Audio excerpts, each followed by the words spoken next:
Sonai football ময়দানে রবিবার অনুষ্ঠিত কংগ্রেসের বিশাল জনসভায় বিজেপি দলের পাশাপাশি এআইইউডিএফ দলকে তুলোধুনো করলেন সর্বভারতীয় কংগ্রেস নেতা পি সাটে।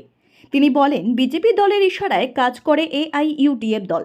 নির্বাচন আসলে বিভাজনের রাজনীতি করে বিজেপিকে ফায়দা পৌঁছায় এই দল। এআইইউডিএফ দলে সুপ্রিমো বদরুদ্দিন আজমল মুখ্যমন্ত্রী হিমন্ত বিশ্ব শর্মার ইশারায় বয়ানবাজি করেন বলে অভিযোগ করেন তিনি। আগামী লোকসভা নির্বাচনে এআইইউডিএফ দল থেকে দূরে থাকার জন্য জনসাধারণের কাছে আহ্বান জানান। দেখে নেওয়া যাক কংগ্রেস নেতা পি সাটের বক্তব্য। Bureau report, daily Barak. सभा के चुनाव होंगे तो फिर से एक बार बीजेपी अपनी जीत का रास्ता आसान करने के लिए एआईयूडीएफ जैसी पार्टियों का इस्तेमाल करेगी। बदरुद्दीन अजमल जी आएंगे, फिर से एक बार बातें कहेंगे, लेकिन तभी आपको याद रखना है, आज मैं चाहता था कि रॉकेबुल साहब वो क्लिप आपको सुनाएंगे, लेकिन शायद वो आज हड़बड़ी में उन्होंने वो क्लिप नहीं सुनाई। शायद सुनाएंगे। उनकी और हेमंत बिस्वा शर्मा जी की यारी की क्लिप है उनके पास कि सीएम साहब ने क्या कहा है उनके बारे में कि भाई बदरुद्दीन तो मेरे पुराने मित्र हैं, मेरा उनका बहुत पुराना याराना है। मैं यदि इलेक्शन में उनको कह दूं तो 2-4 सीट ऐसे ही मेरे कहने में दे देते हैं,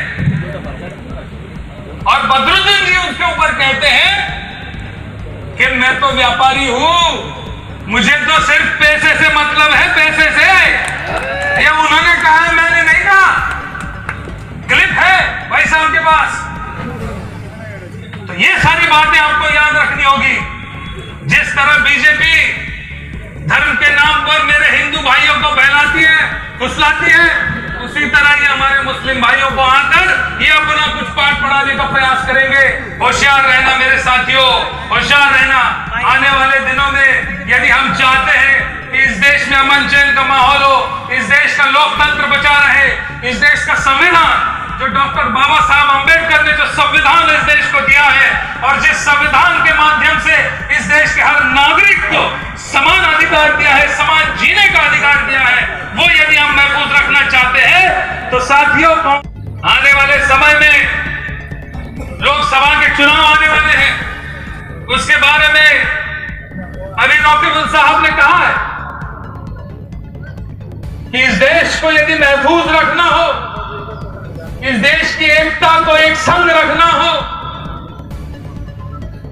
सभी जाति धर्म में भाईचारा यदि रखना हो, अमन चैन का माहौल आने वाली नस्लों के लिए अगर रखना हो, तो इस देश के बीजेपी को जाना होगा, बीजेपी सरकार को हटाना होगा और कांग्रेस को लाना होगा। लेकिन ये जो सफर है बीजेपी को हटाने का और कांग्रेस को लाने का, इस सफर में बीजेपी ने कई जगह पर कांटे बिछा के रखे हैं, और उन कांटों में से एक कांटा एआईयूडीएफ है। मेरे भाइयों, एआईयूडीएफ है। ये भेड़िए जब जनता के बीच में आते हैं तो अलग पहनावा पहनते हैं, आपके बीच आएंगे, धर्म की बात कहेंगे, कुरान शरीफ की कसमें देंगे, लेकिन जब इलेक्शन होता है, वोटिंग होती है, जीत के आते हैं तो विधानसभा में जाकर इनके लोग कहते हैं कि हेमंत बिस्वा शर्मा जैसा मुख्यमंत्री असम में नहीं हुआ। क्या यह बात सच है? सच है ये बात? फिर इनको हटाना होगा। इनसे आप लोगों को बहुत ही होशियार रहना होगा। ये तो पिछली विधानसभा में इन्होंने 10-10 बार मिन्नतें की, हाथ पैर जोड़े, तब जाके अलायंस सोनिया जी ने मेहरबान इनके ऊपर होकर किया। और यहां के मैं कांग्रेसियों से कहना चाहूंगा कि गलती हो गई, आपके ऊपर अन्याय हुआ, लेकिन भविष्य में इनके साथ कभी भी अलायंस नहीं होगा, कभी भी एआईयूडीएफ के साथ अलायंस नहीं होगा। यहां आते आते कोई मुझे कह रहा था कि ये विधायक पहले कोई जमीन की दलाली कर रहा था, पहले जमीन की दलाली कर रहा था, अब वो दलाली करते करते राजनीति का भी सबसे बड़ा दलाल बन गया। ये सोनाई की जनता का जो प्यार उनको दिया था, आप लोगों ने मोहब्बत जो उनको दिखाई थी, उस मोहब्बत को और उस प्यार को इस तरह इस व्यक्ति ने बदनाम किया। आपने जो इज्जत उनको दी थी, उस इज्जत को पूरा मिट्टी में मिला दिया।